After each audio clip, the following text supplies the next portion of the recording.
PKI itu nyata, PKI Gaya Baru. Oleh Anton Permana dari Tanhana Dharma Manggrava Institute. Di era Orde Lama, sebelum pemberontakan, PKI memainkan propaganda adu domba untuk menguras habis energi bangsa Indonesia. Memanfaatkan tangan Soekarno selaku presiden, hingga lahirlah perang dengan DITI, PRRI, Parmesta, hingga operasi Ganyang Malaysia. Padahal, sebelumnya, mereka semua adalah rekan-rekan seperjuangan Soekarno semasa perang merebut kemerdekaan.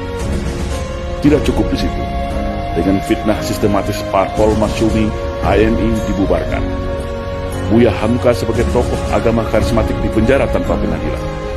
Sampai pada puncaknya, 7 orang jenderal TNI nasionalis dibunuh. Setelah clear semua, yaitu tokoh kelompok yang dianggap akan menjadi batu sandungan disikat, barulah PKI ini melakukan kudeta, mengganti ideologi negara Pancasila dengan komunisme, atau yang kita kenal dengan Gerakan 30 September. Namun alhamdulillah, semua bisa ditumpas dengan sigap atas kekompakan TNI bersama masyarakat dan ulama. Rakyat bersama TNI, ulama, kiai, santri, GP Ansor, PII, dan para pemuda mahasiswa nasionalis baik dari kami dan KAPI bersama-sama bahu-membahu menumpas PKI dimanapun mereka saat itu berada. Namun hari ini mereka bangkit kembali dan sudah tampil di mana-mana. Tentu dengan persiapan yang lebih matang. Kegagalan 1926, 1948, dan 1965 akan mereka balas tuntas saat ini. Semua lini sudah mereka kuasai. Mulai dari istana, Senayan, aparat, media, pengusaha, hingga dukungan politik penuh dari Partai Komunis Cina, sebagaimana dulu di tahun 1965. Kekuatan utama yang dianggap ancaman sudah mereka eliminir. TNI sudah mereka lockdown melalui Undang-Undang Nomor 34 Tahun 2004 sehingga tidak berkutik lagi. Agama Islam sebagai mayoritas di negeri ini telah mereka nistakan dan framing seolah jahat menakutkan dengan isu radikalisme dan anti kebinekaan. Ulama vokal Habib Rizik Syihab juga sudah mereka isolasi. Ustadz Alfian Tanjung dan pakar dalam hal komunisme sudah selesai mereka penjarakan. Ormas Islam yang besar-besar sudah mereka susupi dan pecah belah. HTI mereka bubarkan. FPI menunggu waktu. TKA Cina sudah infiltrasi masuk dan menyebar di seluruh pelosok Nusantara.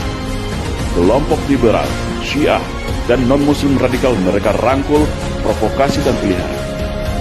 Sudah mirip kan dengan 1965? Maka, bersiap-siagalah wahai umat Islam dan seluruh bangsa Indonesia yang masih ada merah putih serta Pancasila di dadanya. Satu langkah lagi, negeri ini akan berubah menjadi negara berhaluan komunis kalau kita semua lengah dan masih jadi pengecut. PKI hari ini adalah PKI Gaya Baru yang bangkit dari kuburnya. Komunisme Gaya Baru yang siap secara sistematis dan bertahap merubah Indonesia untuk berhaluan komunis. Hari ini mereka katakan negara tak butuh agama, cukup Pancasila saja. Setelah itu, bisa saja mereka bilang negara tak butuh Pancasila, cukup toleransi saja. Itulah siasat ala komunis, halus, sistematis, dan agitatif. Tidak ada kata mati dalam sebuah ideologi. Ibarat sawah dan ladang, ketika kemarau mungkin akan kering menjadi semak belukar. Tetapi ketika kembali disirami air, diberi pupuk, maka padi dan tanaman itu pun akan kembali tumbuh dengan subur. Dan hari ini, negara kita adalah surga bagi para anak-anak PKI. Jangan lengah, tetap waspada. Perkuat ketaatan keimanan kita kepada Allah Subhanahu wa Ta'ala. Perkuat kerukunan dan persatuan antar sesama. Karena ajaran komunisme tidak akan bisa hidup kalau rakyat Indonesia dekat dengan agama. Komunisme akan mati kalau kita sesama anak bangsa hidup rukun, saling toleransi, berdamai, dan bersatu tanpa membedakan sara. Karena fitnah adalah senjatanya PKI. Adu domba dan hasut menghasut adalah pisaunya PKI. Berbohong, menipu, berkamuflase, dan membolak-balikan fakta kebenaran adalah nafasnya PKI. Membenci agama dan berupaya menjadikan agama sebagai musuh negara adalah agenda utama PKI. Bersiap-siagalah wahai rakyat Indonesia. Mereka sudah ada di hadapan, di samping, di belakang, bahkan di sekeliling kita. Dan ingatlah, ketika ada yang mengatakan bahwa komunisme itu sudah mati dan tidak ada lagi, maka hati-hatilah, mereka itulah komunisme, atau minimal korban dari hasil cuci otak kader-kader komunis yang gemuk dan oportunis. Waspada.